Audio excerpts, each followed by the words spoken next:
Well, hello, and welcome to Stop, Let's Team Up, episode 90, Star Trek and Legion of Superheroes. And I'm joined by Jim Fetters, Jim Buffett from Twitter. We've been talking about this for 6 months? More? Something like that. But life gets in the way, so good to see you, Good to see you, my man. You're all moved in. I've been busy, but I've now read it.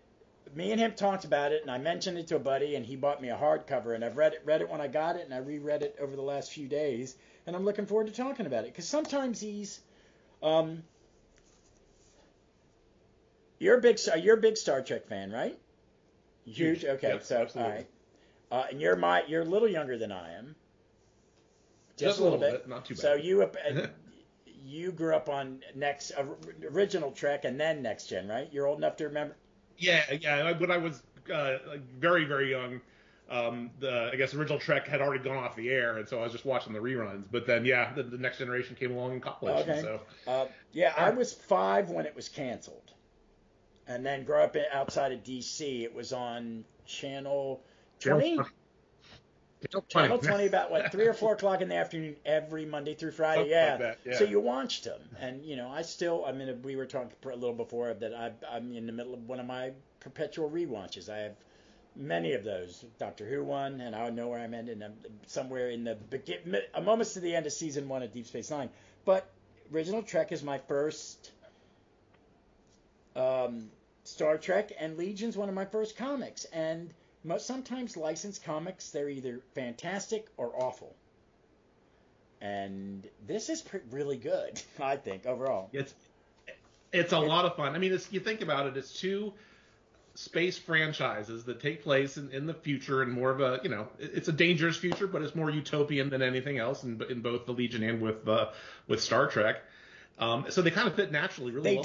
They do, and I like how...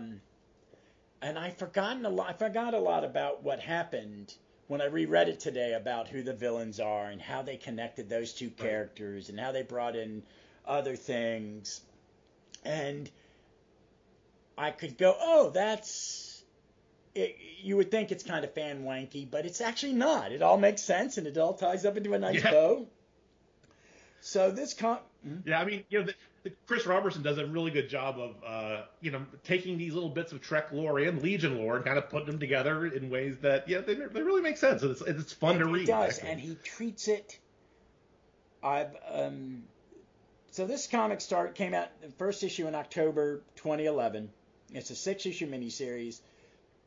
It's by Chris Robinson, who is a science fiction novelist and a fantasy novelist, and I'm not familiar with it.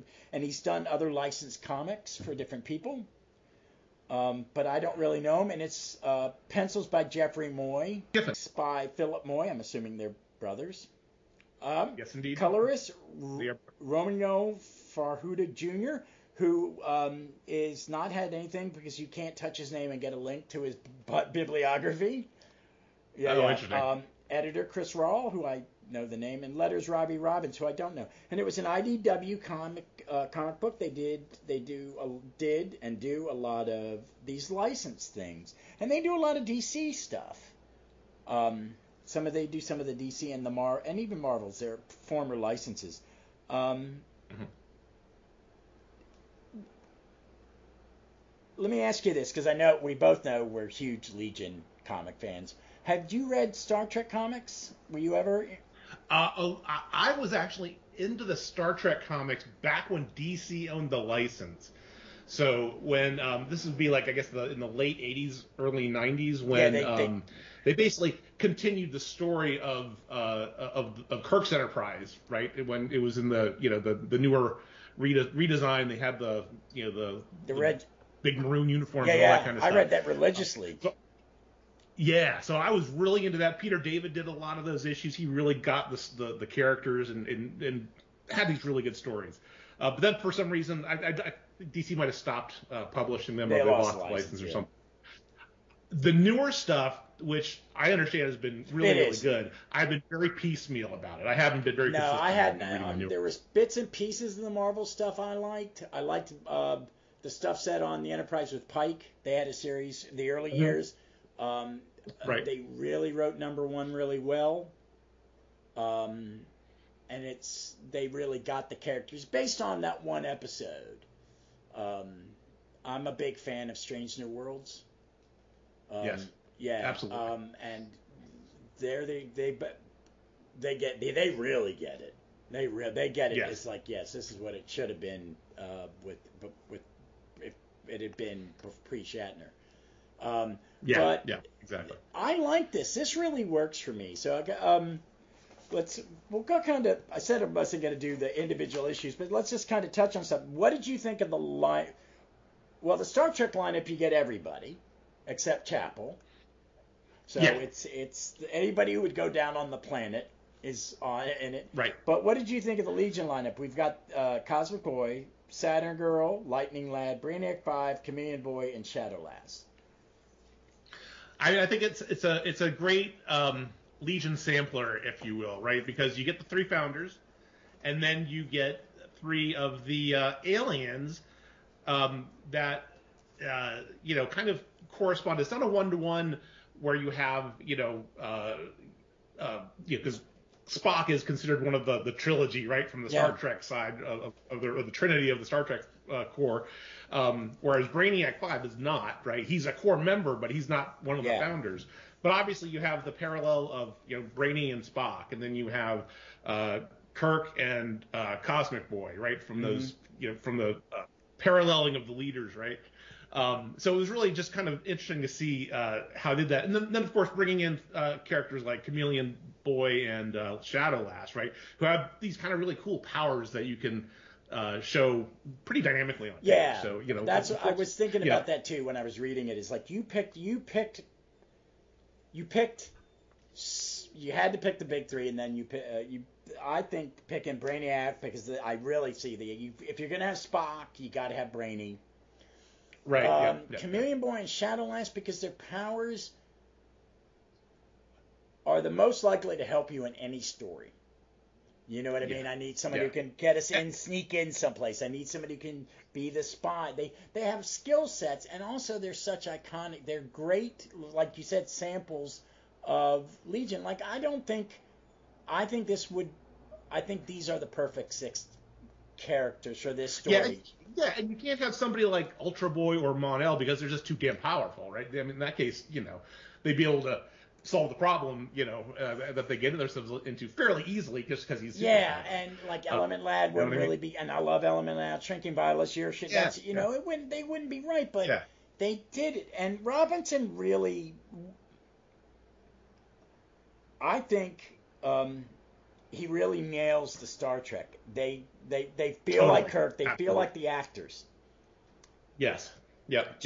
Yeah. There's even towards the end of the story. There's even he has this nice Kirk soliloquy. I giggled when I reread it today. It's like, I'll piss off the bad guy and preach, brother. Barry, exactly. And I could hear young Shatner's voice in my head. Totally. But what did you think of his characterizations of Legion? I was pretty. I thought they were pretty spot on because you have, I think he nailed Brainy. I think, Brainy. Really well. Brainy's great in it. Yeah, and then Cosmic Boy I thought was very well done, because he's the stalwart leader, right? He's always in control. Lightning Lad is portrayed a little bit as a hothead, which that pretty much tracks. I wasn't as enamored of his Saturn Girl or Shadow Lass, although I did like that Shadow Lass was kind of throwing some of the Kirk's advances back. I like that. I like that. What I liked about the Shadow Lass in this is I like it when Shadow Lass is aggressive. She's not going to ever lead the team. The retro boot. I like her even though I don't like some of the plot points, but I kind of liked her in that and I liked her in certain in like the Levitz Giffen one when she would be front and center. I thought she was a character who should be front and center a lot more. Yeah, well, she's a warrior, right? She's a fighter. And that aspect that they get that thing is that, and in modern comics they really double down on her being a legacy character on her planet. because they do bring up her Yeah. ancestors in, every once in a while. You'll see a ancestor her in some comic book set in modern in our time period. But I liked her. I really liked that they got Saturn Girl. I thought Saturn Girl was pretty good. But they don't give her enough to do. I always like her around anyway, but yeah, so I always like having her on this in the stories because I'm a fan. I am too, and some people, I don't think they get her 100% because she should be more. She's as much as Cosmic Boy is like later, and I think that's something that happens later in Legion is because she's really, for me as a reader, as a kid, she was the classic leader. Even though when she hadn't been a leader, she was a leader before I was born. Yeah, no, but I kind of like she was the heart, and then later when they wrote her out in and out in the 80s and 90s, it kind of felt a Cosmic Boy. But I liked her in this. I liked it, and Cam was okay. Cam did, he was just kind of there just to morph into different which things is and kind of be a little bit of comic relief, I guess. But so let's start with you. I know you're a big fan of Jeffrey Moore. How do you rate this for his art? I really think it's some of his best stuff. Oh, for sure. I mean, well, I guess part of this thing is too that Jeff is also a big Star Trek fan, right? So one of the things that about I guess I'm pretty sure I've read this about Chris Robertson before. He's a big Star Trek fan, big Star Trek nerd. Jeff is definitely a big Star Trek fan. And so this is they're bringing their A game for this particular story, and especially with Jeff using his brother for inks, it really makes everything kind of. Who was his main anchor on Legion? He was Karani was his main anchor that he used in Legionnaires. W.C. Karani was his, I don't remember. Corey Karani. But I do think that's one thing I think is really good is I think the inks are more suited to his art. It's cleaner. It reminds me at different times of different people. There's some panels where I feel like I'm reading a Tom Grummett comic. That is a compliment. That is a huge compliment. That they have a similar style, and it's very much a classic kind of comic book style, but of higher quality than like some of the Silver Age and Bronze. But I liked it. I liked all the setup for it. I do like the Philomena's covers. I'm a big Philomena's fan. Absolutely, yeah. Actually, well, all the alternate covers that were made for this were just. Oh my God, they're really good. So how did you? Let's kind of go through this first. We'll start with the first issue where we're being shown evil universes. They're mirror universes. It's not the mirror universe. It's like the mirror universe. They've got the same emblem, but I do like the spaceships. But it's kind of like a hybrid where they've merged the two universes, and I thought that was cool. Exactly. The Durlas and the Earth and they're people dressed like a Space Ranger. Right. And they're two different mirror universes. There's the future and then the past. Right. So. Yeah, as we'll get there later on. There's I guess the important thing to consider, right, is that the Legion is they're traveling around and they're from the 30th, but this is definitely taking place in the 23rd century when they're actually coming out of their time warp and whatnot. So where are they off to? They're not even off on are they off on a vacation? Well, no, they're coming back from a mission. Okay. Yes, yeah, exactly. So because they're all tired, they just want to take a rest and then all the stuff happens around the time bubble and shenanigans ensue. Yeah, and then we cut to the Enterprise, and it's classic 1966. And I think they really I think Moy captures the cast. Yep. And wait a minute, I want to make sure that it is the same Admiral from the early episodes. I saw the name. I went, it is. Okay. It is. Yep. I checked on that too. I was like, I know that name. And then I went, oh, that actor. He was in every, I'm old enough to, all these guys that play the evil admirals would play pissed off executives or cops in 70s cop shows when I was. Right. But I think they really captured the Enterprise and the crew. Um, okay, Mr. Kyle's in it, and I like it that they beam down. They're both the Enterprise, the crew beams down, and the time bubble breaks up, and they switch centuries. Am I right? Yes, they switch. No, they're in the same location. They're but just in different places. Oh, I got on confused Earth. when I reread it. Some, it's like, are they? Oh, that's. Because then they meet up together later on. So. And that's right. It goes, folks. It's issues before they team up. Yeah, I think in the second one, it's the end of this. It's the cliffhanger. The second one is them finally facing off. They basically both end up in different locations, get pissed off. The local science police of the future here get angry with them, and then they realize they're in the wrong place. Yeah, and the technology is a mix of both universes.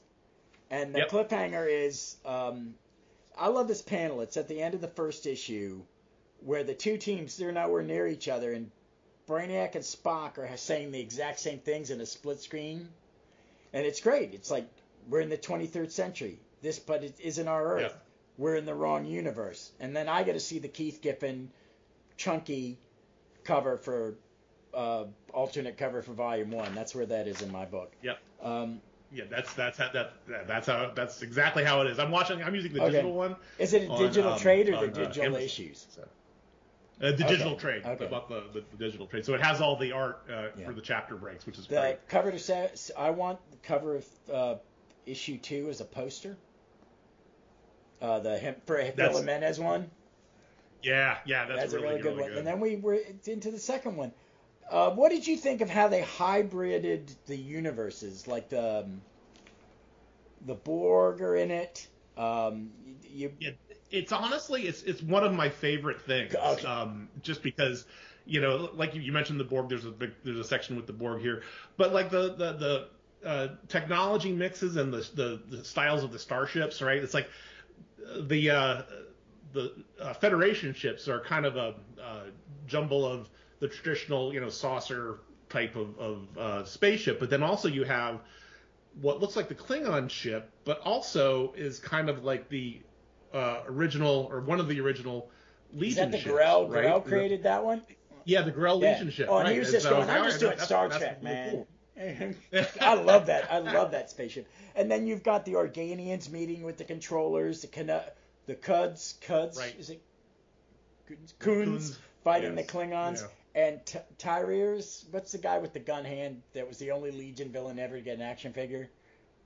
Oh, Tyre. Yeah. It's like, why that? Yeah, he was in the superpower. It's like, random, bad guy. And they're the Borg. And that the Federation, it's basically the mirror universe with different characters. Right. Yeah. Just exactly. And the mirror universe gone even more wrong. Yeah. Basically, it's what it is. But it's got the science police on these hoverboards, and the shuttles look like, original series shuttles. It's just great. All of issue 2 is, what I like about issue 2 is you get like 4 pages of setup, and then it's just one big action movie. But,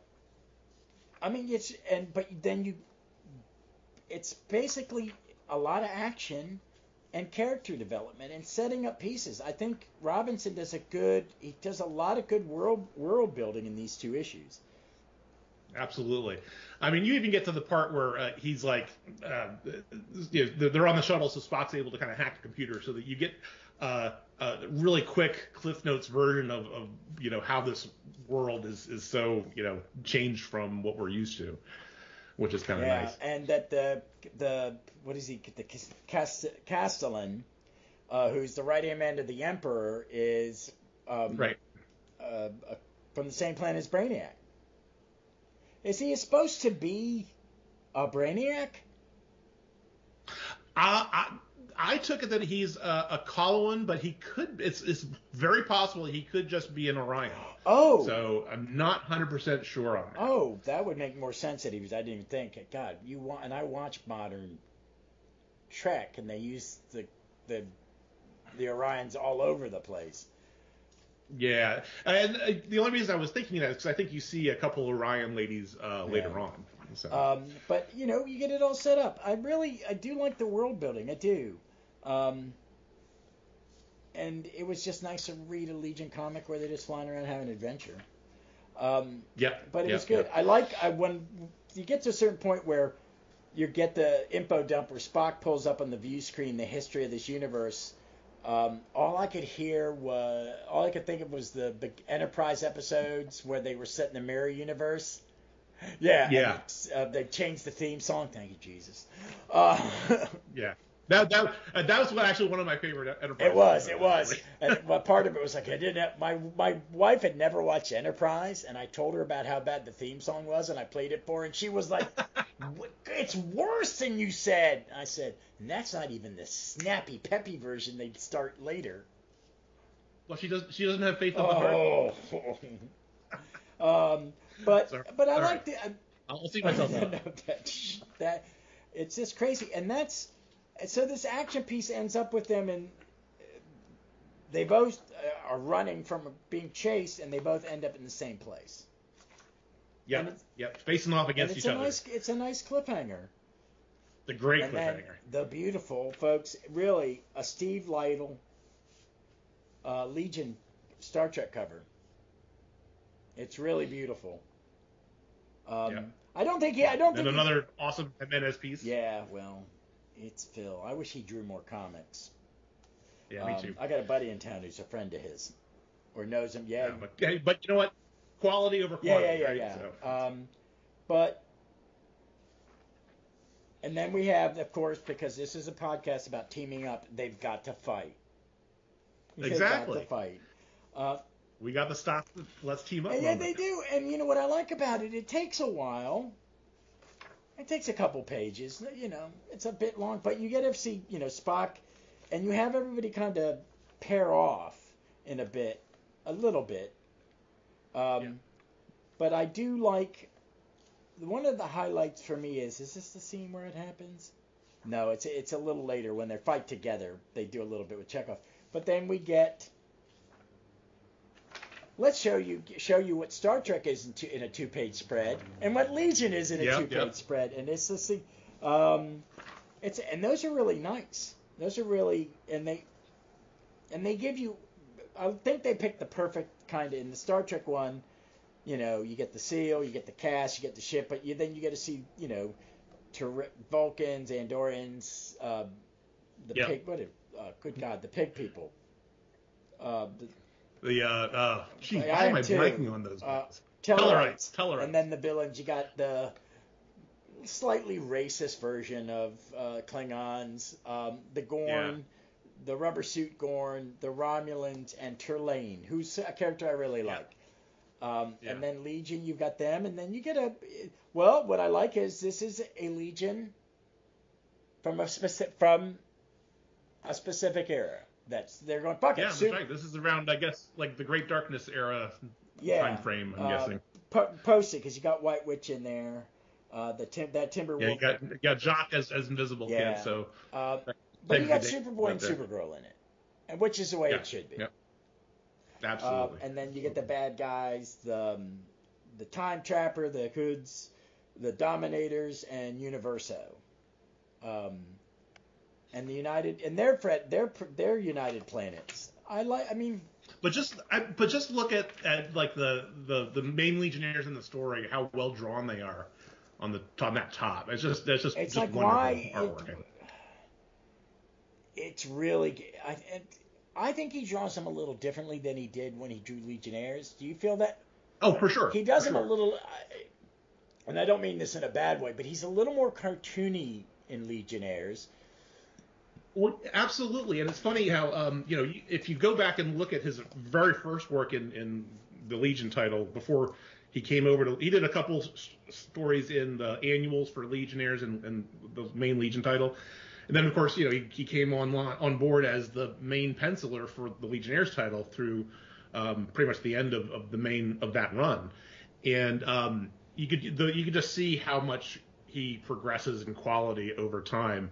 And the last issue of Legionnaires that he writes just before I think it's the first issue that Abnett and Lanning take over. Actually, he's the penciler, and it is probably the best work of that Legion run that he's ever done. It's really, really phenomenally well done. And this is basically him taking that to a totally because I felt that he when they rebooted, one thing because I'm a classic, Bronze Age Legion guy.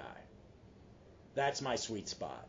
But I love the reboot because it is they don't take the heart out of it. They actually put the heart back in it. And they're kids, and Jeff draws these kids really, like they're age appropriate. But I think there's also a little bit to the style that he wants this to be, because you're talking about something that was live action and make it look real, but there was in Legionnaires he draws it with, and I hate to say this, and I'll use an example is like Todd Nook, who does not he's not going to draw Hush, but he draws kids amazing. That it's got an energy.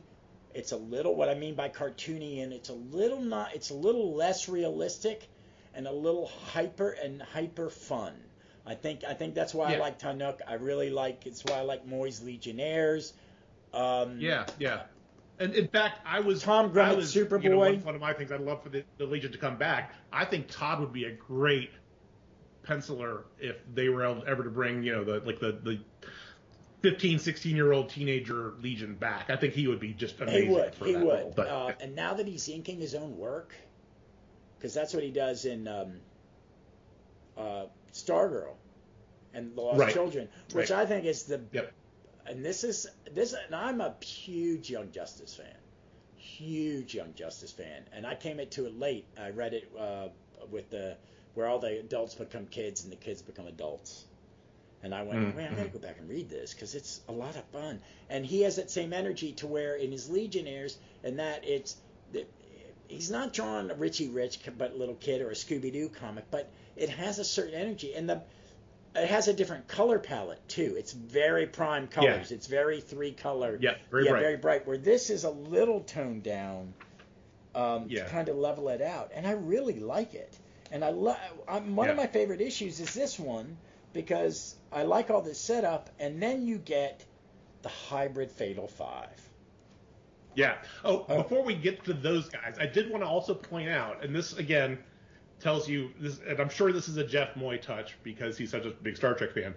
But if you look closely at some of the backgrounds here, they're doing this. The scene takes place in Vasquez Rocks, where they have all the iconic Gorn and Kirk fight takes place. Oh my God! Did they have the actual rock, please? I did. Yeah. If you look at it, there's you can see it in a couple of the background shots. Okay, I love that.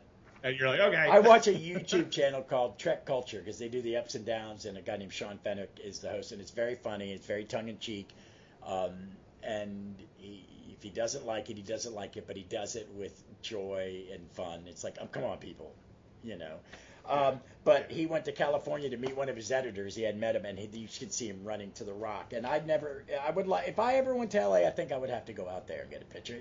Oh yeah. You have to do the pilgrimage. Yeah. Absolutely. But what did you think of this Fatal 5? Loved it. I mean, it makes sense. You know what I mean? The only thing I'm not sure of, I mean, the creature, the Klaatu, that is the Validus creature. Yeah, the Magatu, that's it. And then you have the Empress is an Orion, and then the Gorn. I mean, the Gorn as the Persuader is really awesome. I love this. I wasn't sure the character who's Mono. Which species is he? I can't remember. Oh! I think he's a Tholian. Oh, you think so? The only other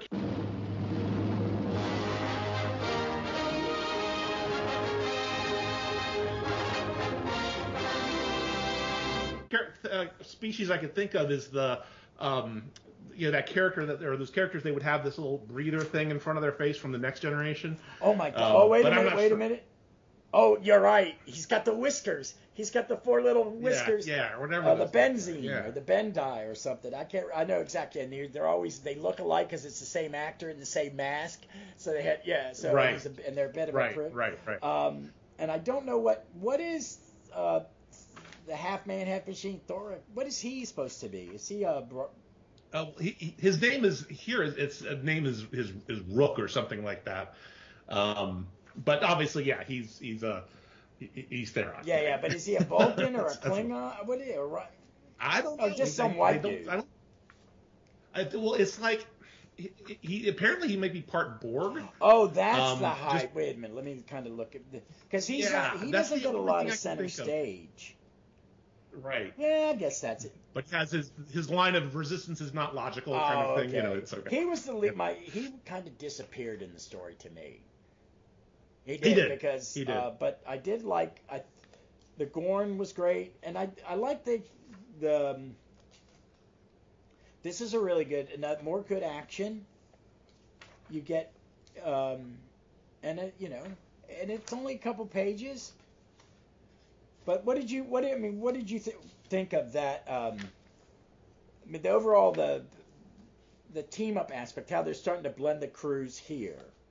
Yeah, everybody pairs up with somebody, and everybody has a buddy, and they kind of go after the individual members of the Fatal Five in their own ways, and it works really well. I mean, I love McCoy stabbing the Gorn in the back, and even the Persuader in the back with his hypo, because that's what McCoy does.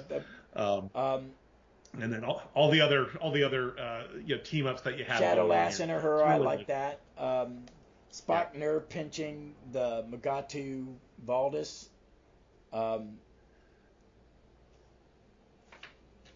Brainy Chekhov. I like Chekhov in this bit. And I like that Kirk knocks out the Borg by giving him the double-handed punch in the neck. Yeah. I love that. Absolutely. One of my favorite episodes of Star Trek ever is More Trouble with Tribbles, where the Deep Space Nine crew end up on the station, and you got to see Cole Meany and Michael Dorn fight Kirk style.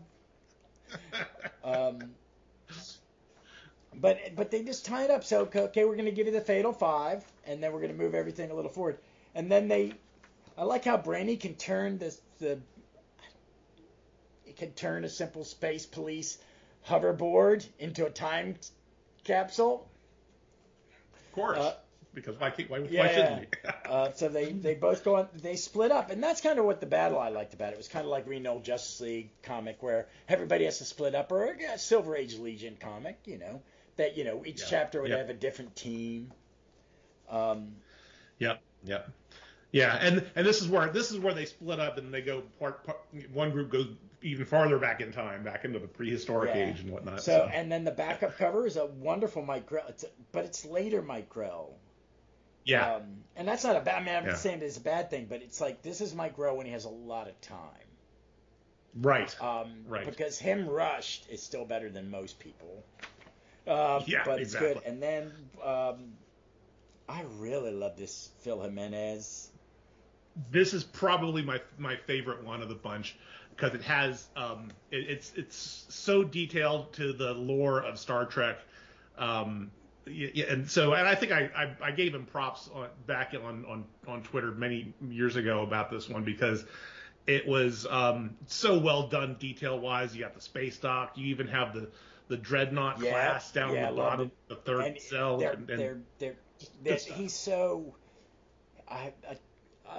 He's like the heir for me in a lot of ways. He's the heir apparent to George Perez. Yes, yeah, I agree. And that he should be drawing the books that George did, or at least do small runs. I know he's meticulous, but I kind of miss. Yeah. I don't think there are other people out there. I think there are people, and there are some modern guys that do it. But I loved his Wonder Woman. I just love everything he does, and that is I think it's my favorite covers. I like his Timberwolf. Who's the dragon? Oh, it's probably Chameleon. Oh, okay, that makes sense. I was like, what? Okay, that's Chameleon. Yeah. That's how I interpret it. All right, but I liked his Timberwolf, and I do prefer that Timberwolf costume then. So, it's not the I'm still the Cochran one's the best. Yeah. Yeah. And then we go back and we start to see a little bit. This is where it's revealed. We're going to find out what's going on. Yeah. I do like the new time It reminded me of the FF's original bathtub Fantasticar. Yes, I have connected that. That's great. I love that. I'm reading the Lee Kirby FF for the first time. Oh yeah, no, I love those. I love those episodes. Oh my They're great. God, yeah, I felt really bad when I read Omnibus 1 and went, okay, this stuff is not as good as you people have been telling me. But I came to it as like and I felt bad because you accept 50's Legion. Because I love Forte's Legion, and this bugs me. And it's like, no, it's just, you like Forte's Legion for sentimentality. It's not because of artistic integrity. But I'm enjoying it, but that's what it was. And that's, I love Chekhov in this. I think Chekhov's my favorite character in this because I like that it's him and McCoy and Spock. And these are older Legionnaires, but they're still kids. They're still younger than Spock and McCoy. Yeah, early 20s versus these guys, the Star Trek crew are probably in their 30s. They always would say they were in their 30s. And you're going, not really, guys. I can tell you. Not DeForest Kelly. They would... Yeah, exactly. He was like 8. Oh, yeah. I keep forgetting. I grew up with a brother who's a big Gunfight the OK Corral, Wyatt Earp kind of thing, and he likes all the movies about it. And DeForest Kelly's in one of the most famous. Oh, yeah. He was in lots of westerns. He was in the Kirk Douglas, Burt Lancaster Gunfight at OK Corral. He's the younger Earp brother. Okay. So, okay. I didn't know that.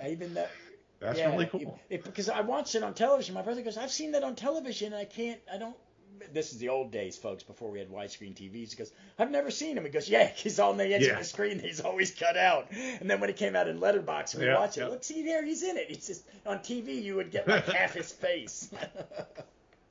But I like the setup. And this, when I was rereading it, reminded me when I read it the first time, has made me go, oh, I know who the bad guy is. Because the bad guy has, like bad guys do, black hair and a black goatee. Yeah, because we get to see the Emperor. We haven't seen his face. We've just seen it. So here I saw this. Did you make the leap when you first read it to who you... Where I got tripped up was I figured I knew who the villain was from the DC side of the house, but I wasn't sure where they were going from the Star Trek side. And then, of course, that they have a whole big explanation for that at the end of the story. But it was I think I only had half of the guess correct when I was. Me too, because I thought they were just going to do a hybrid or something, and I went, okay, the DC half is, and we'll say it when we get to it, because they're running into cavemen. If you're a DC comic reader, you know. I just thought they'd do a hybrid, and not have what we're going to get to it. But I liked it. They're the same person. So I like this. I mean, and then you cut to this. I like my favorite part of this in some ways is that Kirk leads the action. The Kirk group, which is Kirk, Sulu, or Lightning, Night Shadow, Lass, and Command Boy. This reads like a Star Trek plot. The other side reads like a DC comic plot. You've got, it definitely does. Right. You've got cavemen that are being controlled by electronic collars, and then we've got to sneak into the base, steal uniforms, and do all this stuff. I really liked it. It kind of works. Yes. But they have they sprinkle these really cool things on both sides. Like I'm just looking at this as we're going through this again. Just the fact that they have these Talokians, from Shadowlass's world, they're like this elite security force. For the Empire. It's really neat how they've made some of these choices. I really like that. Yeah, and they steal the uniforms. And I do like, going back to what you said about Shadowlass. We were talking earlier about African American. It's about Tyrock and Jock and some comments made by somebody on Twitter. And it sparked me about the creation of black characters. So you had said that, that Shadowlass was made blue probably because they didn't want to have a blonde character. Right, yeah, because and I think it's almost established lore at this point that, you have Shadowlass. You have Andrew Nolan, who is famously supposed to be a black character. Yeah, but he's got right? a helmet on and he's hideous. Yeah, and the lore is, or the legend is, that the DC back office said, no, we need to sell comic books in the South. And we're completely cowards about putting a black character on. And they do it again because Marv Wolfman would have created Len Wein and Marv Wolfman would have created the first black DC superhero in a Teen Titans, and Carmine chickened out, and Neil Adams wrote rewrote it, and there's a reason Neil Adams only wrote that and Skate Man, because he's a terrible writer, great artist, terrible writer. But I don't know if they're doing it on purpose, but like we said earlier, that Shadowlass is very much a warrior in this one. And that's kind of right. Yeah. But I like that they use her, and she's not, sometimes her gets short shrift in stories. Yeah, I agree. Yeah, I think which is, I think, what you're getting at. This is one of the nice things about this book altogether, that everybody has something to do. Yeah, they really do. They take time, and it's all, you're not just like in original Star Trek, Sulu's just flying the ship. Or Chekhov is going, what is it, Captain? Although he does it a little bit here too. But that's okay. But I think that's on purpose. I think that's a little wink. And thank God she's not fan dancing.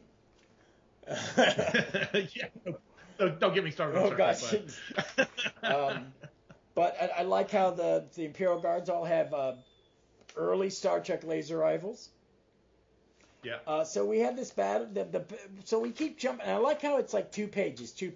You jump back and forth, and then the cliffhanger ends, and we're revealed who the big bad is, and it's not one, it's two. See, I didn't think it was going to be two. I really thought, like I said, I thought it was going to be hybrid. It's Vandal Savage and Flint. And I, like you, did you have any? You never went to Flint, did you? No, never, because there hasn't been. I mean, Flint makes sense because he's the only immortal that they've really encountered, right? But he was never bad in this kind of way. So I'm like, how can it be Flint? And he's only but if they're going to merge the characters together, it's like, okay, this makes sense. Let's see where this goes. So I kind of thought was cool, because be honest, I think I've only seen Requiem for Methuselah maybe 3 times in my entire life. It was for some reason one, until it came out on Blu-ray or DVD years ago, or VHS probably, that it for some reason was the one I missed while it was on, Star Trek was in an endless loop. I don't know this one that well. And I know, because you're just a little younger, but you watch this stuff in a loop, and some of it's ingrained in my freaking head.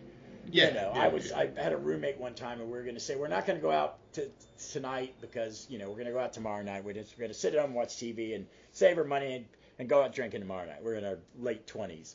And a Star Trek episode started. The camera panned from the elevator toward her station. You never see a person. You never hear any dialogue. You hear a little music, and we both guessed what episode it was. And we both went, let's go out and drink, because there's no reason we need to watch this again. Yeah. But I would never have thought of Flint. I would never have thought of using Flint again. And I think if someone had ever said, I'm going to put Flint in a story, I'd be going, that's a little fanning. Yeah, because I think it's not a terrible episode. It's another one where Kirk comes into a family dynamic and fucks it all up. Yeah, by stop hitting on my girlfriend, you jerk. Kirk's Kirk's gonna put the full Riker on her. But I liked it. I liked it. I will say this: overall, I like the art, but there's something about Vandal Savage's head, or what this version of Vandal Savage is a little off on this panel. Vandar the Stone. He looks a little like a Jerry Anderson super marionette. So, but it's just that one panel, because I do like. I kind of, Well, I think it's just because you have that split screen that makes it kind of just weird. It is. You know what I mean? But I do like it, and I like that they're good. They're a good mix together, and it's a good choice.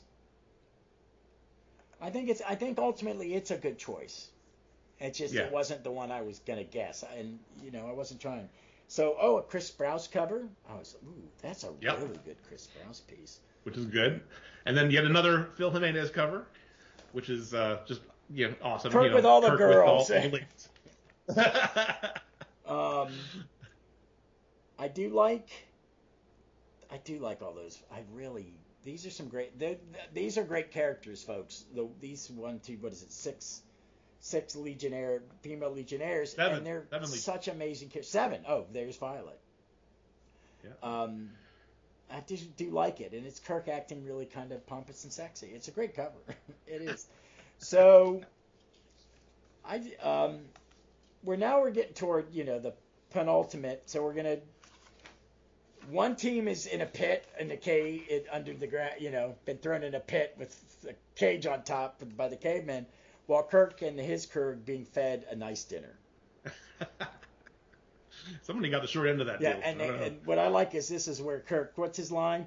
When our captors insisted on fabricating new clothes for all of us, I'd admit I didn't expect the results to be so ravishing. Saying that to Shadowlass, and her going, forget it, Captain. It's not going to happen. And then Garth basically saying, yeah, you don't want to mess with it. It's smushy like a bud. And then we get a little more info dump, but I like it. He draws a really good info dump. Yeah, it's really done very well because you get the whole explanation of who Flint is from Kirk, and then you also get an explanation of who Vandal Savage is from the Legionnaires. I like that they have Vandal Savage in his Silver Age black and white uniform. Yeah, yes. That's a great costume. So a couple of things to point out here. So you have Cam acting as Kirk, but dressed in the Shadowlass's uniform to kind of needle him a little bit.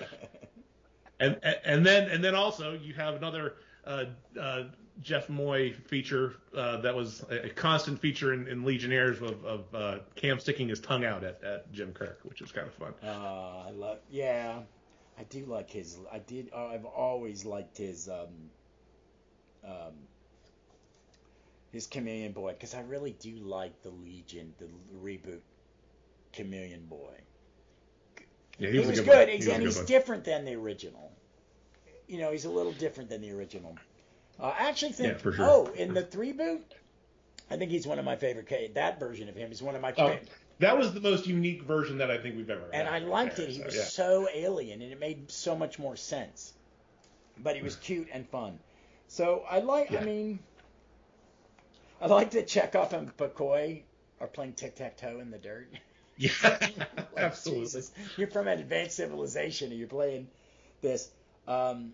So I forgot about this with the little kid. So me too. I totally forgot about that. So Kirk and his team they're going to have dinner with Vander, while this other one, this woman comes up and just snaps her young girl. It's a girl, comes up to the pit, snaps her finger and lets them go. And it's where Spock starts to go, figured out that you're not your average little kid. And I'd forgotten all of this stuff. Had you? Yeah, me too. So now I'm going to ask you this now while we're at this point in the story. Did you think you knew who this was? No. I was thinking it was, when I rereading it today, it's Turlane. That's what I thought as well. I wanted it to be. I really wanted it to be Turlane. Because, one, I love, Martin Campbell? Yeah. Because I loved it when he came back in Deep Space Nine as his Klingon, too. But I do love him. He was at a lot of TV when I was a kid. But I really liked it. I mean, I do like what ends up. I had to read this a couple times because I got a little confused because because the jumping in time I just got confused. It took me a bit. And that was the other thing that didn't let me kind of guess it. What the orb is empty, but he's a creature's been trapped in an orb, and he sent out this image to communicate to Spock. And when they get And you're getting more info where you get to see the history. I do like this, from the caveman to Rome to the future, and you see the space rangers killing Tomar Reese people. Yep. You see where the Starfleet's coming, and then they go into the room with all the time machines. Yes. This is probably one of my favorite pages. It was, as a Doctor Who fan, to see the Doctor's TARDIS and the column behind it is his arch enemy, the Master's TARDIS. Right. You got Bill and Ted's. You got the hot tub. Absolutely. That was that. See, I'm a connoisseur of hot tubs, and so seeing the hot tub time machine that. I was very happy with that. The ship from is it Taste Armageddon or the Alternate Factor? Is that what that is? So some of these I couldn't the little bubble right below the globe. It's the episode in season 1 where it's the same guy but alternate universe, and he will zap and they'll have the negative image. Oh, season 1 is an alien on this planet, and they feel time ripples. Oh yeah. Right, and one of them's crazy. Yes.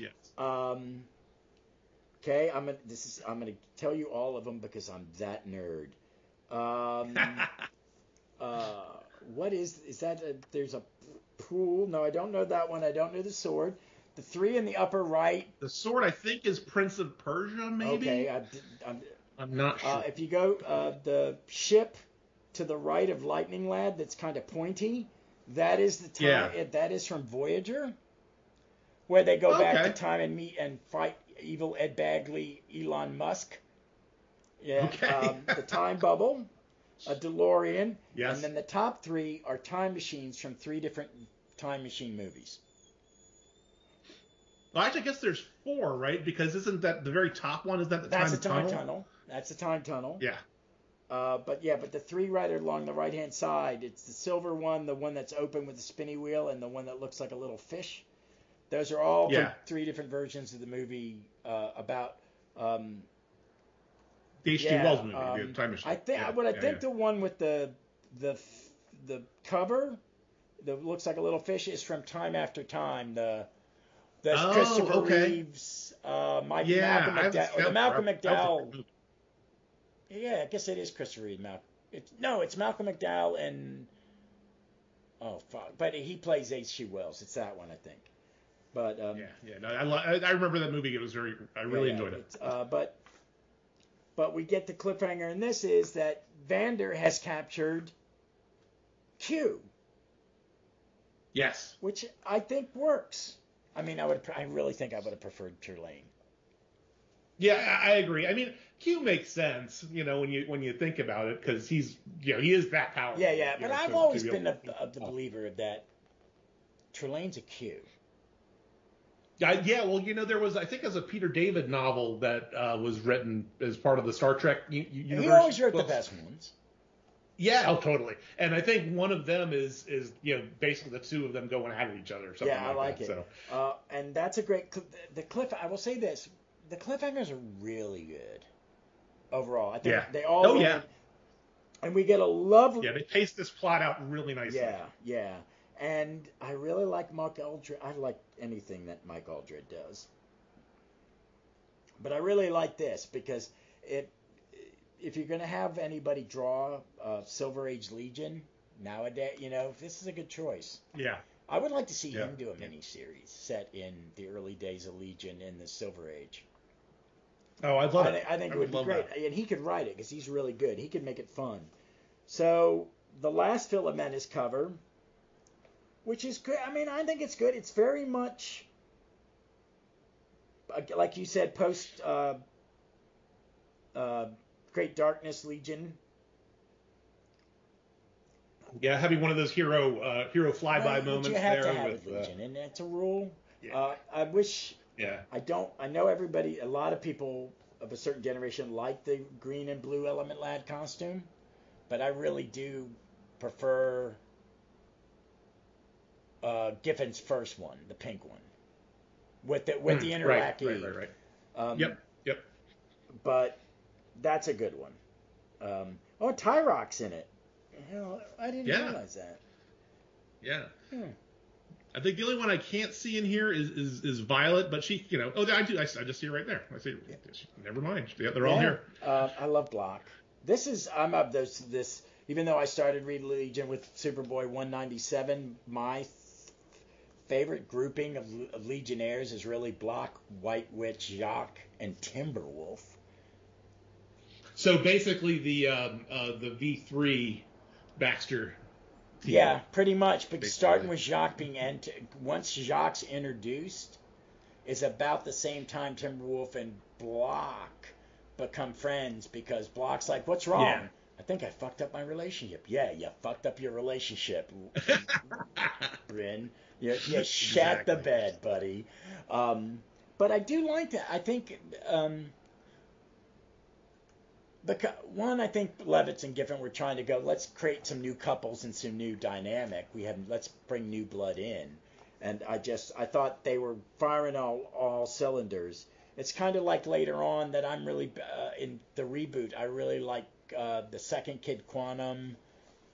She's my favorite new character, and Computo.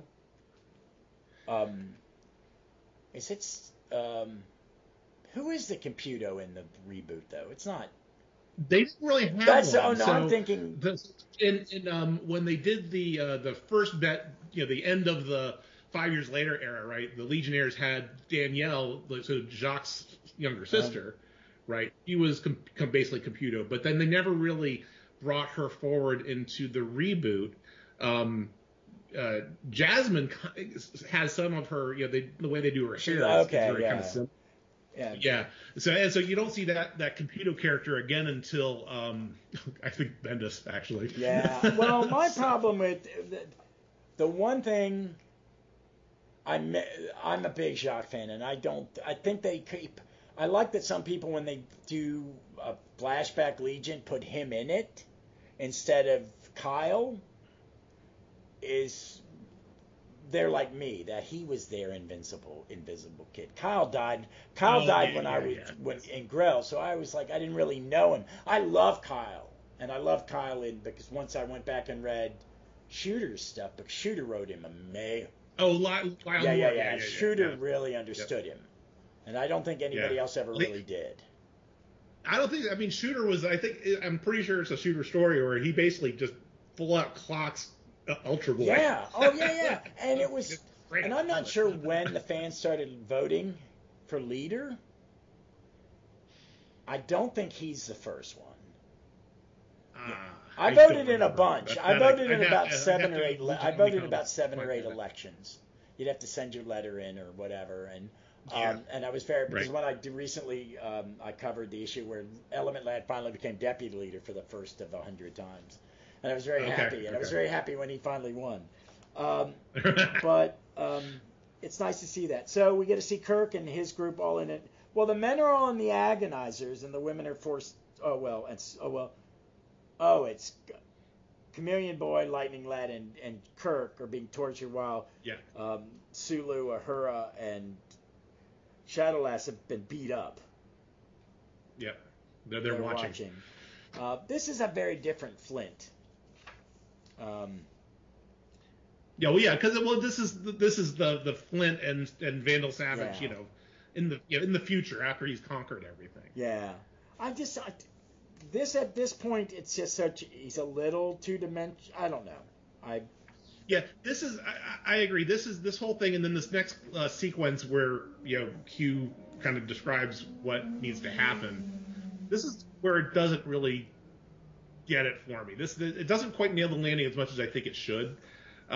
Just because you have a scenario, you have the folks in the future getting tortured, the folks in the past are working to get Q free, and then and then all of a sudden it's like magic, and everything is back to where it should be. Yeah, well, and then but we talked about that. We mentioned this kind of earlier, that we have the scene where they're all going to be out to be executed. The Fatal Five are back, and Kirk said a classic Kirk kind of thing. Why not? Seems to me like wasting time is all this Empire Years does. But I guess that's probably because the Emperor isn't that bright. and pisses him off, and Kirk's like, "You heard me. I called Yeah. you stupid, Vander. You weak mind, ignorant." And it's like it's Kirk using the patented Kirk reverse. The reverse psychology. Yeah, and to absolutely. start a debate with a crazy guy. It's like, dude, how did you not get killed? I guess where this didn't. I mean, I thought that the Kirk dialogue was fantastic. It was just a couple little things didn't work. Like you mentioned, they bring back the Fatal Five, Why? but they don't do Yeah, anything. they're just. Why don't you just have guards drag them off? And then there's sort of dialogue. Oh, you're a Talakian. Well, yeah, we know that. Duh. Why are you? Yeah. And it's like if you're gonna have the Fatal Five, have them do something. But they're just kind of there as window dressing, basically. They put them back in the book. But I do like it's a very, very classic Kirk thing. And then they rescue Q. Yeah, the battle for where the folks in the past kind of beat Vandal Savage. I keep on using his DC name. But that whole sequence, and of course, McCoy does a hypo job on him and knocks him out for a bit. That was actually pretty good. I really enjoyed how they kind of took over the past and were able to get Q. Yeah, Q doesn't save them; they save Q. Yeah. And then things just kind of magically kind of go back to where they were, and it ties back into that first issue to where they, we're all gonna be going somewhere. Oh yeah, and then none of them can remember it because it's Star Trek time. But I do like we go to Flint's world where Kirk met him and Q shows up. Dakota is very interesting here because it's definitely, well, first of all, you get Jeff did his homework and you see the palace right on the Holberg planet, here's the funny thing, right? Q actually looks like Trelane here. Yeah, he does, and that's right? What I think they're trying to say is, are they hinting he's the same person? Right. And that's his. See, I don't even. Okay, who is under the blanket? Is that? I don't know. Actually, that's something I have to go. I think I have to go back and watch the episode. I think it's the woman that he lived with that Kirk was hitting. And I don't even remember if she was human or an android. You never can tell because Kirk it had breasts. Yeah, well, you're not wrong. So, but I do like how they tie it up, and Flint doesn't know because he's a neutral character. He's not a bad guy. Right. He's just Kirk's coming to his house and got made an ass of himself. So yeah, but the neat thing, of course, Flint recognizes Q, and they say, oh, okay, and he understands that there is this other alternate path that he could have gone down. So just a nice little nod there to both the original Trek continuity and then what had just been happening over the last 6 issues here. And then we get a nice little final panel with the big three of both things. Yep. I like it. It was nice. And then I don't even know what were these alternate covers. No, I think this is just extra art that they had for the thing. I actually have. There's one of these is a Moy print. It has the ladies, has Saturn Girl, Uhura, and Shadowlass, the ladies from this particular story. I actually have a copy of this print in my. Is that the one you posted today? Oh, I didn't realize that was Moy because it really looks. Yeah. I bought this from him last time I saw him at the Baltimore convention. This is one of the prints he has for sale. That's a nice one. I That's picked this my one favorite. up. The guys that are doing Star Trek now for IDW, and I want to credit IDW because some of the covers they do for their Star Trek trades are phenomenal. Oh yeah. I bought the Year 5 hardcover by the most recent creative, and it's the 5th season in a single, right. And it's got a really nice 60s pop art with starships and what they remind me of is kind of like what I really like about modern Kurtzman Trek, is for a better word for it, is the title sequences. You know, because the Discovery title sequence is really good, and it's different every year. The Strange New Worlds one is awesome. Awesome. Have you watched short Lower Decks? Not as much as I probably should. It has it's a love letter to '90s Trek, and every season they add more shit to this one battle.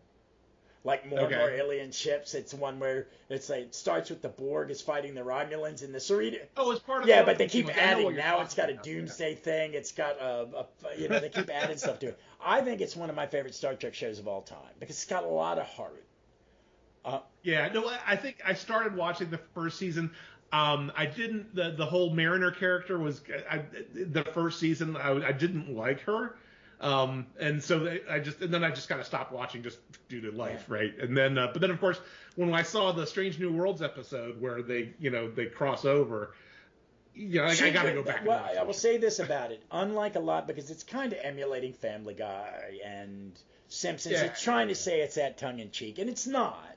I mean, there is one where Boimler, they're all getting a naked now kind of buzz, and Boimler's naked and he's got his legs spread on a table and they have to blur his crotch and his butthole so you don't know what's going on. I mean, it crosses into the adult a little bit, but they change each year, and it's all been, the first 4 seasons are all 1 year in their lives.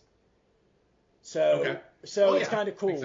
And she changes, and then this last season she's like, I heard someone complain about she regressed, and it's like, no, it's just her when someone's growing up and they kind of realize they're growing up and they backpedal a little bit out of fear, like, I don't want to be this person. And this year you find out that she was almost in Red Squadron, and Locarno's the bad guy, and he goes, we were friends, and she goes, I barely knew you.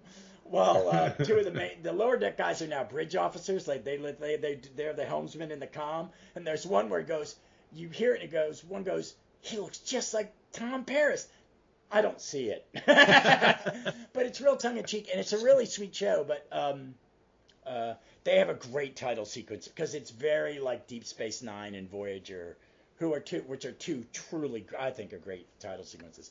But the design, back to the comic, the design's very like a 60s pop art, like a Steranko movie poster, or that guy that used to do like the Indiana Jones movie posters and stuff.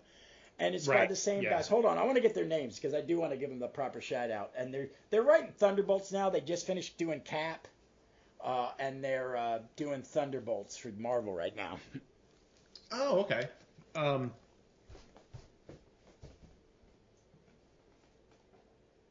See.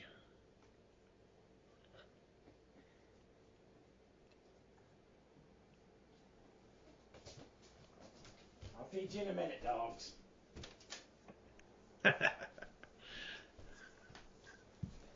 All right.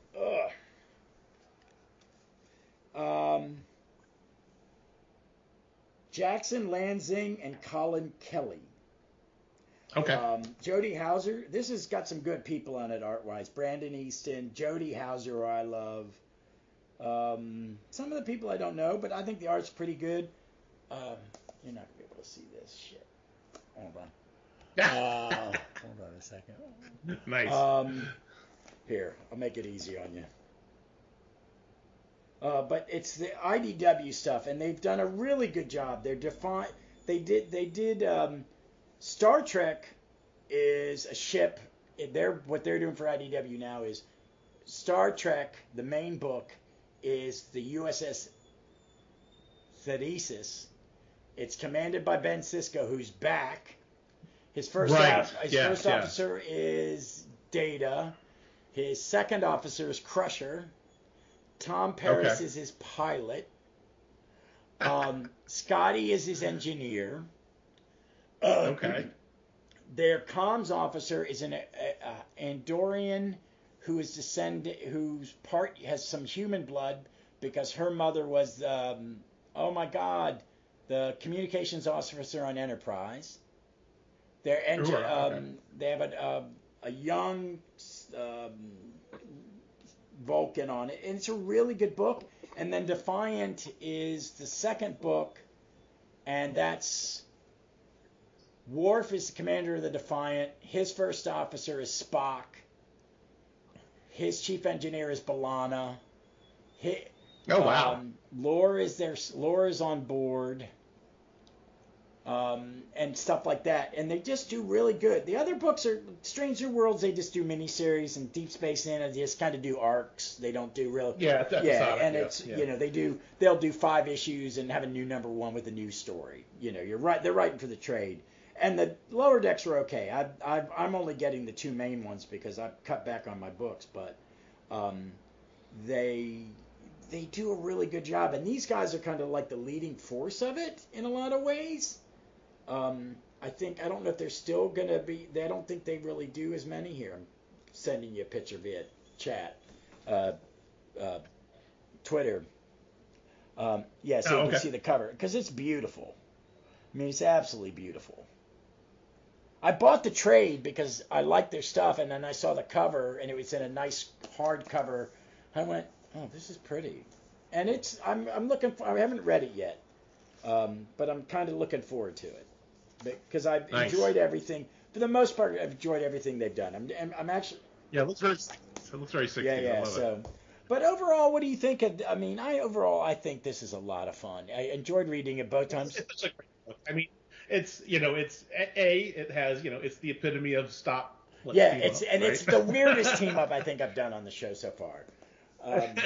But it's a property that I think you and I both really love. Oh yeah. On both.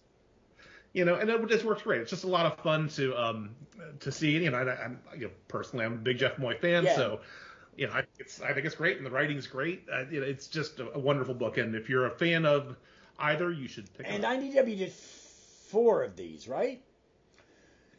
This Star Trek Legion. I'm not sure how many they've done, like from a crossover perspective. Well, I own 3 of them. Okay. One is. Maybe it is just it's Star Trek Legion, and then they did a Star Trek Doctor Who with Matt Smith. Okay. And didn't they do an X-Men as well? Oh yeah, X-Men. They did an X-Men. What's the next generation? Oh, the Star Trek. The Star Trek Doctor Who was you had different people. It was Matt Smith, and he met Kirk. And Tom Baker you saw that Tom Baker has a little adventure with Kirk at a different time, and Picard is there, and the Borg and the Cybermen from Doctor Who team up because they're basically the Borg. Right. I think I've read that. It's not bad. It's not bad. But yeah, I think there's an X-Men one. I think there's a Green Lantern one too. So, but they did a few. But this is the one I think works the best. I think it's the best. And Star Trek Planet of the Apes. That was the other one. Yeah, that one I know. That's weird. That's just weird. I'm a big original Planet of the Apes. I got a buddy who wants me to watch the more modern series. He says it's pretty good, but I like I'll watch the original 5 because they're cheesy and fun. Yeah. Unfortunately, I was not able to get an actual copy of this physically. I think I was telling you before we started recording.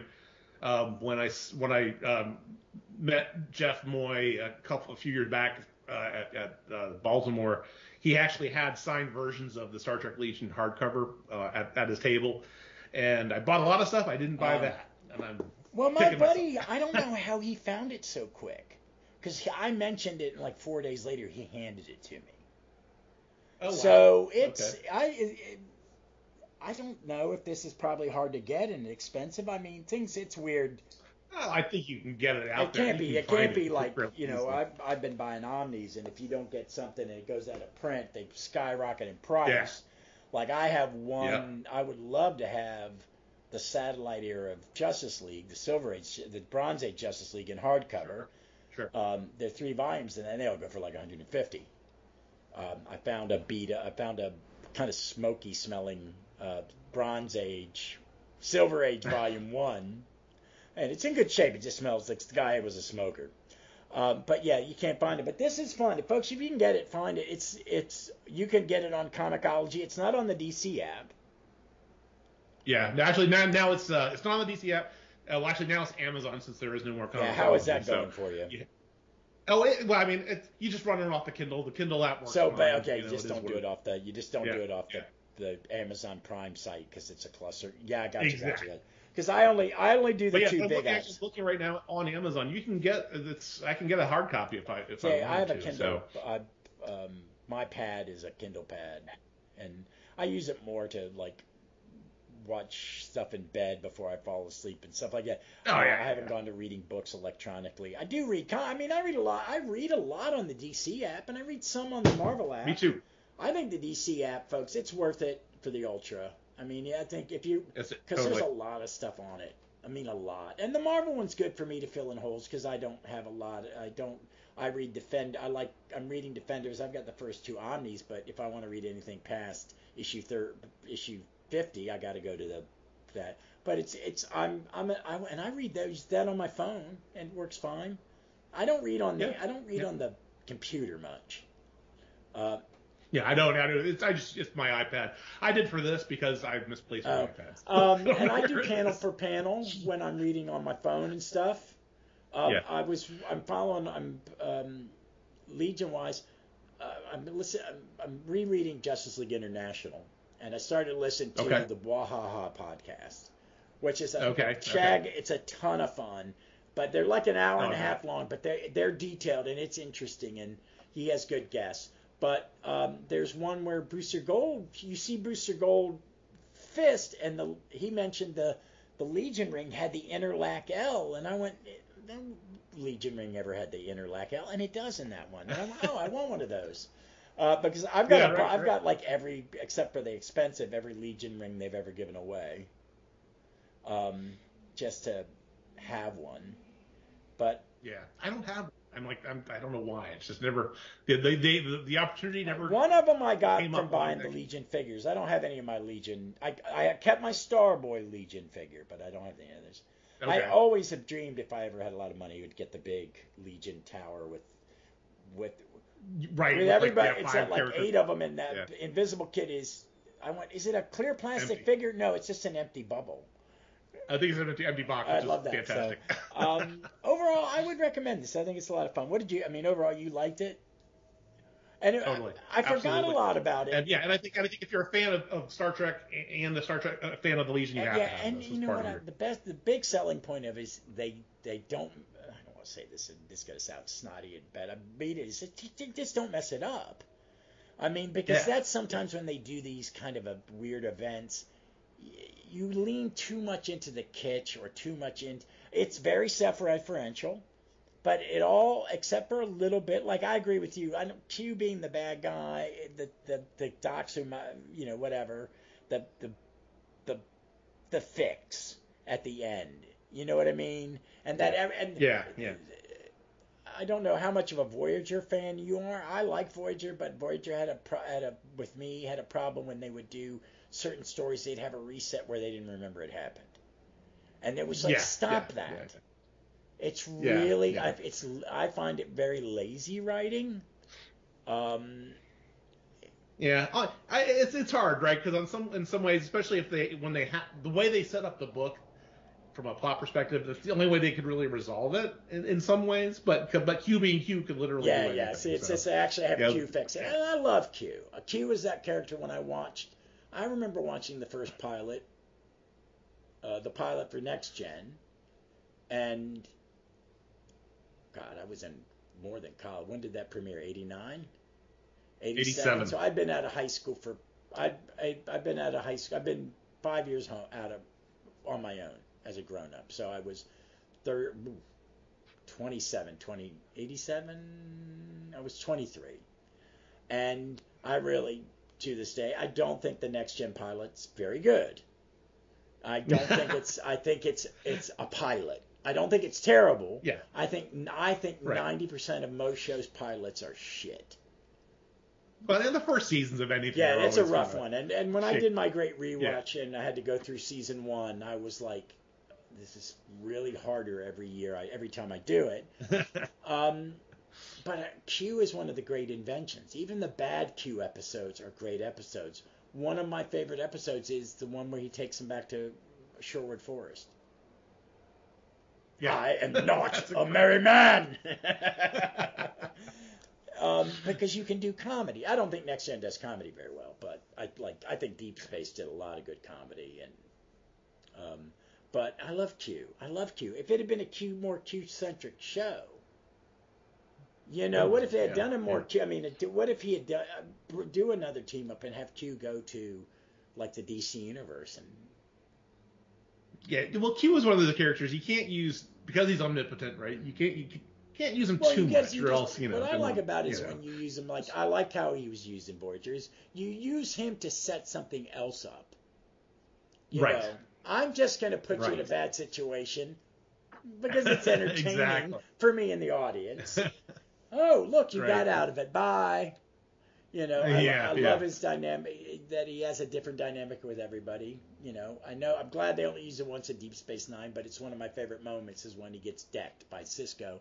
And he goes, Picard never hit me. I'm not Picard. Which is one of as much as I love Jean-Luc, Ben Sisko, I always liked it because when someone wanted to explain what they were going to do, like most captains, in most Star Trek, he would go, just go do it. But I enjoyed this. I think overall it really works. And one, I love Moy's art. I really do.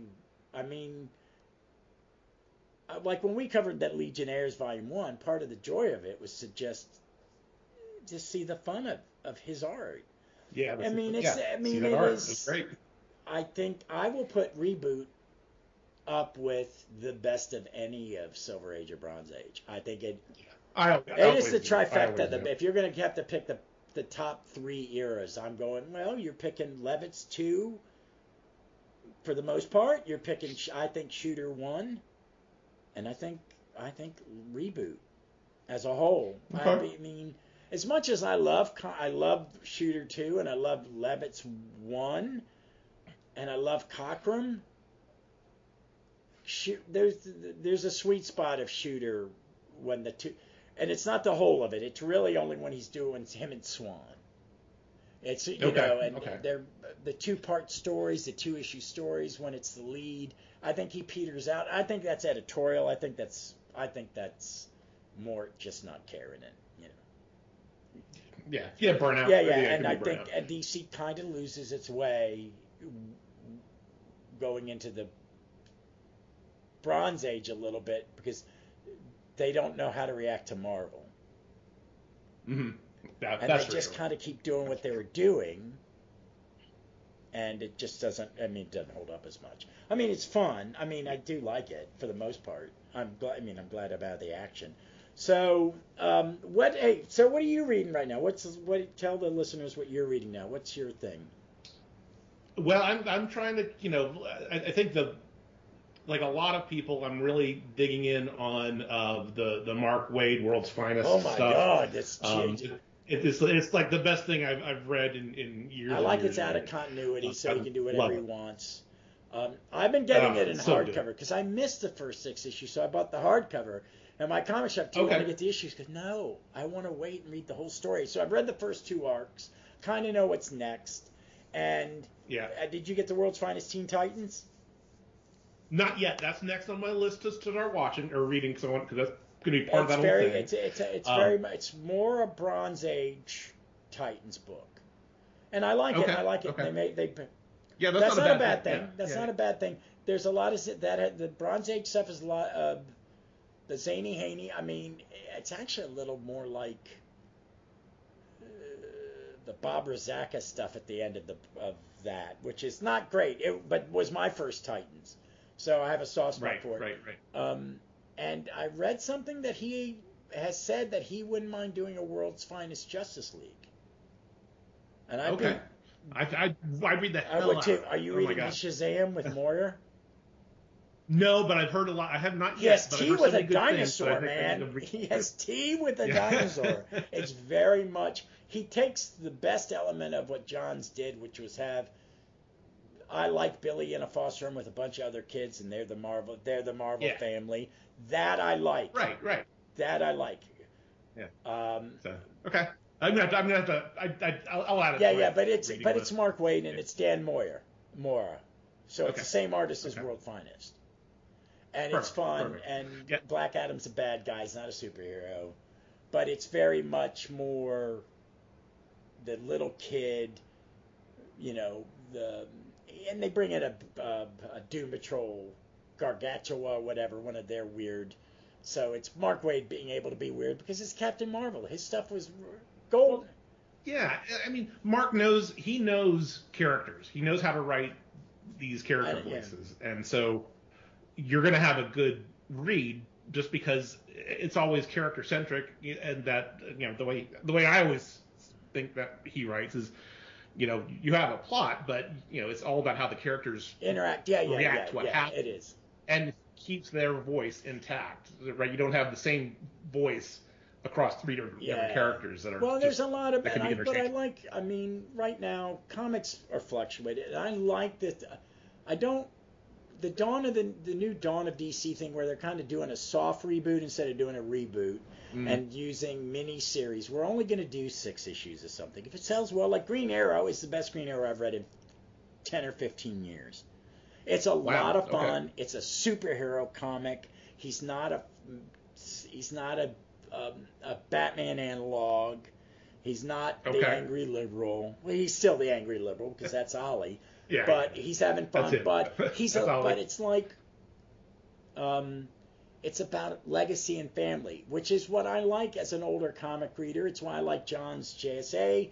I think it's the best. It's the best team book of the aughts in a lot of ways. I think DC has brought back some writers that they know can write for multiple generations. Because I'm reading some Marvel that I'm like, Oh, really? I'm an Avengers guy. The first comic I've ever read, and I've read Ted McKay and I've liked it.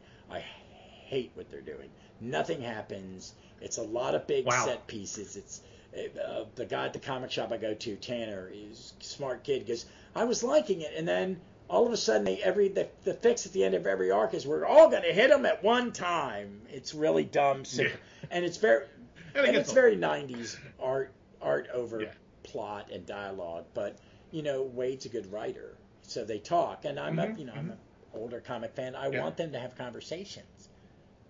I don't mind it. I don't mind a thought balloon. I want to know what they're thinking when someone else is. Exactly. Shakespeare wasn't wrong with the asides. I'm a theater guy. People go, why is he talking to the audience? They're talking to themselves. It's just a thought. I cannot I think everything Wade's writing is some of the best. It's some of the best stuff he's done. Agreed. And the only other one of note is like you, right? I'm reading the JSA, the new JSA book. I just wish they could get books out on time. If people want to blame Johns, I think it's the art. I'm always blame the artist more than the writer. Oh, for sure. And the other book I'm reading that's not DC is the Rick Hunter Robotech book, or Robotech Rick Hunter. They're only 2 issues in, and they keep the other they've started doing this for 6 months, but they're delaying. They're always delaying the books and all that kind of stuff. It's Robotech Rick Hunter. It's basically I'm on this Robotech kick this last 6 months or so, and it's basically it's a story that takes place kind of in the pre-Sentinel years before he goes off into deep space, and it's a lot of flashbacks into when he was a young pilot on the okay, see, that I'm going to show my age. Is my sci-fi anime was Star Blazers. Oh, so because you're from Baltimore, so did they have that in a run on? Did that run on your TV? I don't know, but so what I did find out is about the same time this Legion and Star Trek book came out, around the 2010-2011 time frame, they redid the Battleship Yamato series. Yeah, they've done it 3 times. But this last one, this one from 10-15 years ago, really, I want to watch really it. I've good. never watched it. I heard good. They did a live action movie. Yes, I heard about it. Oh, it's amazing. Yeah. It's real. It's a really? Okay. It's as good as a really good Star Trek movie because one, they do it, and they have the drunk doctor, they got the robot, they got everything, but I heard about it and I said it's going to be like bad Power Rangers and I'm going to hate it. I bought it. It's really, really good. Oh, I'll check that out. I'll check it out. Because the series that they redid, they did 2 seasons that the first season very closely followed the arc of the original Star Blazers first season, right? But it wasn't the same. So there was like new stuff. That's fine. I don't have a problem with that because I don't know how well you know that universe. That Captain Harlock and Emeralda and the space train. That's all the same universe. That's a shared universe. Okay. It's the same creator. Okay. Yeah, well, it kept it fresh. There was a lot of really neat stuff. The second season was nothing like what I remember the second season. I don't think I've ever watched the third season of Star Blazer, and it's hard to get. I had them all on DVD. I bought them, and then in tight money times, I put the whole set on eBay and got a couple $100 to pay some bills. Yep. But I will really check recommend it out. That's great. Well, thank you, Jim. I'm going to say goodbyes and to the audience, and after I'm real quickly. I think I had another idea of something we could chat about, because I think it may be time to do another Legionnaires. I'm good with that. Unfortunately, we don't have there's no trade paperback because we've done 1 and 2. Yeah, we have done 1 and 2. I know. So we got to figure out which. Well, we can do an arc. You know it better than I do. I need them to do. Here's my thing with Legion and Omnis. I have the archives. I'm one of those rare people that has all 13. I think we're a rare club, and I don't ever want to get rid of them. And because I have everything in hardcover with Great Darkness, I would like them to do a Legionnaires Omni. Why have you not? Why I don't really know why you haven't done the next one after because basically what I have, I can read through the curse, and then it gets spotty. Yeah. But they really haven't gone into the Baxter era. No, and I not don't at all. understand it. It's the biggest seller the title ever was. I know. I don't. I mean, what I do understand is that obviously it's Warner Brothers is a big shit show right now. I think they're self-correcting now. I mean, they're putting out Omnis again, and they're putting out good ones. And they're starting to do compendiums. I bought the Kyle Rayner one because I like that stuff. But so we'll have to see. I know Legion Omnicom from the Legion of Substitute Podcasters podcast. I know he has a good track on if anything is coming out. So he's a good person to ask about. Because I don't understand it. I really don't because the Omnis are for people like you and me and a little older. You know what I mean? They sell a ton of Bronze Age stuff. And I think I just don't. I mean, and I hate because I've gotten rid of my floppies. I have the app and I can read what I want. I wish I do know, but they do it with Superman. But on the app on Legionnaires, because you can do the Diamond era of Superman. But do they do? Right. They don't do, as far as I can tell, because I guess you get in 1996, I think, and they start doing the Elsefields, where they number them, went from one across issue to the the other titles. Yeah. And I don't think they group them like that in the app. I'm pretty sure they had. And I was hoping maybe during one of the upgrades they had fixed that, because it would be great. Yeah. But, so, here's the thing, though. I do have it. I did create a timeline of the reboot. So I have it all listed out, so we can. If you want to send that to me, because I may. Well, so I'm looking at. I pulled up my spreadsheet, my timeline spreadsheet of when everything happens. There's a chunk of about 16 or 17 comics that take place. Actually, no, I'm sorry, more like 20 that are the next chunk that cover. Basically up to the point where half the team goes back into the 20th century. So maybe we can do that. I like it when they go back into the 20th century. But thanks for coming on, man. Let's not take as long next time. Thank you. Well, like I said, I think life has kind of settled down. I got my own little man cave here where I can have these chats and not worry about people walking behind me. That's fine. My wife will walk in. My wife goes, "I'm sorry, I'm in the podcast." I said, "You're in a lot of the podcasts, honey. Don't worry about it." But thank you. I appreciate you giving me the time. I'm glad we finally got to. I know Kirby's excited because he when I posted the image, he goes, "I've been waiting for this." So, all right, folks. Well, he's just across town from me now. I'm having him more and more. And I enjoy your no, episodes. he's a lot of fun.